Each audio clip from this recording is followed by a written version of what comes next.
AI is going to absolutely decimate the global economy, primarily the states.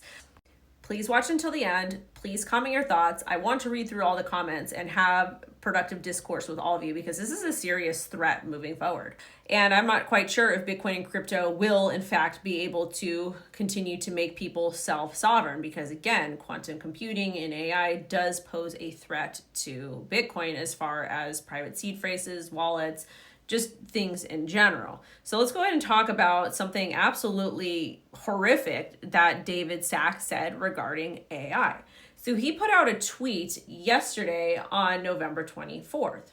According to today's Wall Street Journal, AI-related investment accounts for half of GDP growth. A reversal would risk a recession. We can't afford to go backwards. Those are his words, not mine. So he's basically saying that we need to keep going with AI because if we don't go forward with AI, we're going to be in a recession. I've got news for you. We've been in a recession. This is something I talk about a lot on the show, and we've been in a recession since the panorama. It's been really, really hard on most hardworking middle class and lower middle class tax-paying American families because people just can't afford basic cost of living. Shelter, food, and energy. It's incredibly expensive just to live. And AI is progressively making that worse. Elon Musk talks about how great AI is and UBI and all kinds of stuff, which is absolutely dangerous to the human psyche. Humans are not set up to get UBI. We need to be incentivized. We need to go out and earn. We need to go out and work hard. And men and women can both do that in separate capacities. But basically what David Sacks is getting at is a bailout for AI companies, just like we saw a bailout for the housing industry back in 2008. And y'all know how that one was absolutely horrific for hardworking American families. Key points in the article. AI-related investments accounted for roughly half of GDP growth in the first half of 2025. It was driven by spending on data center software and hardware by companies like Microsoft, Amazon, Google, and Meta, which again, are there even real people working at these jobs, or is it just them like investing in different centers, whatnot? So this is also accounting for the lack of jobs available. Also, rising AI stock prices boosted household wealth. Where? Unless people are actively investing in these stocks, no one's household wealth is being boosted. This is from the Wall Street Journal article, okay? Supporting customer spending, but the economy heavy reliance on AI creates a recession risk if investments or stock prices falter. While AI spurs some of the construction and tech jobs, overall labor impact is limited. High valuations and growing AI-related debt pose financial stability risks, and 100% they do. The only jobs that I'm hearing really created here is potentially tech jobs, but again, people are training AI and then AI will take away the tech jobs. And building these data centers is great for blue collar construction workers, but at the end of the day, with the rise of AI and robots, that's going to take away blue collar jobs, is what it is.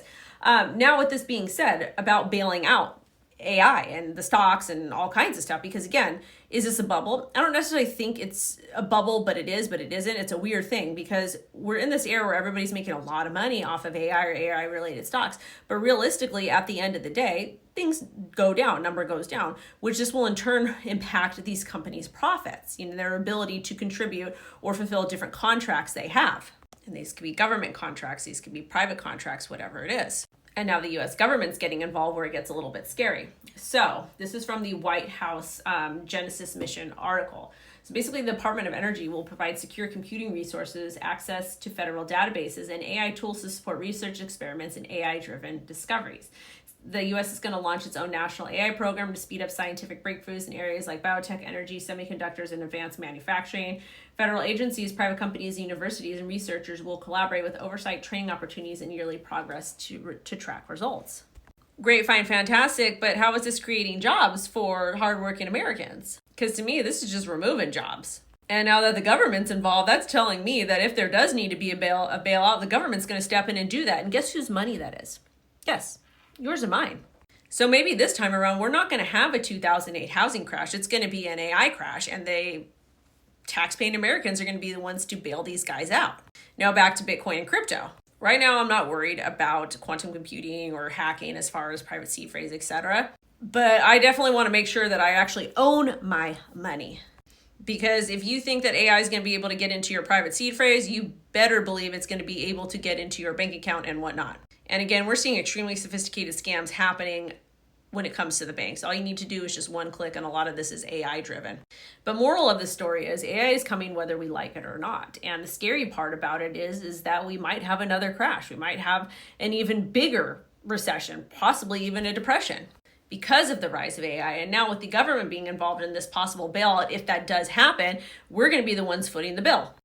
And again, Bitcoin and crypto is not the answer for everything, but during really tumultuous times like this, I want to be able to actually hold my assets, hold my money, and not rely on a third party, because who even knows what they will do with those funds if in fact we do have to bail out all these massive AI companies. And remember, we do have FDIC at our banks, but that only covers up to a certain percent. And yeah, some of you are like, okay, well, I don't have $250,000 or whatever it is in my bank. But guess what? They're going to bail their friends out first. They don't care about you.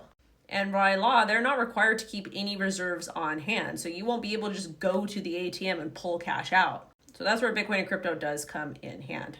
But it's definitely something that I would like to have just in case something like that happens. And yes, gold and silver, that type of stuff. But again, Bitcoin and crypto is a lot easier to transact with. So I just wanted to give you guys a little bit of food for thought, but please go ahead and drop me your comments.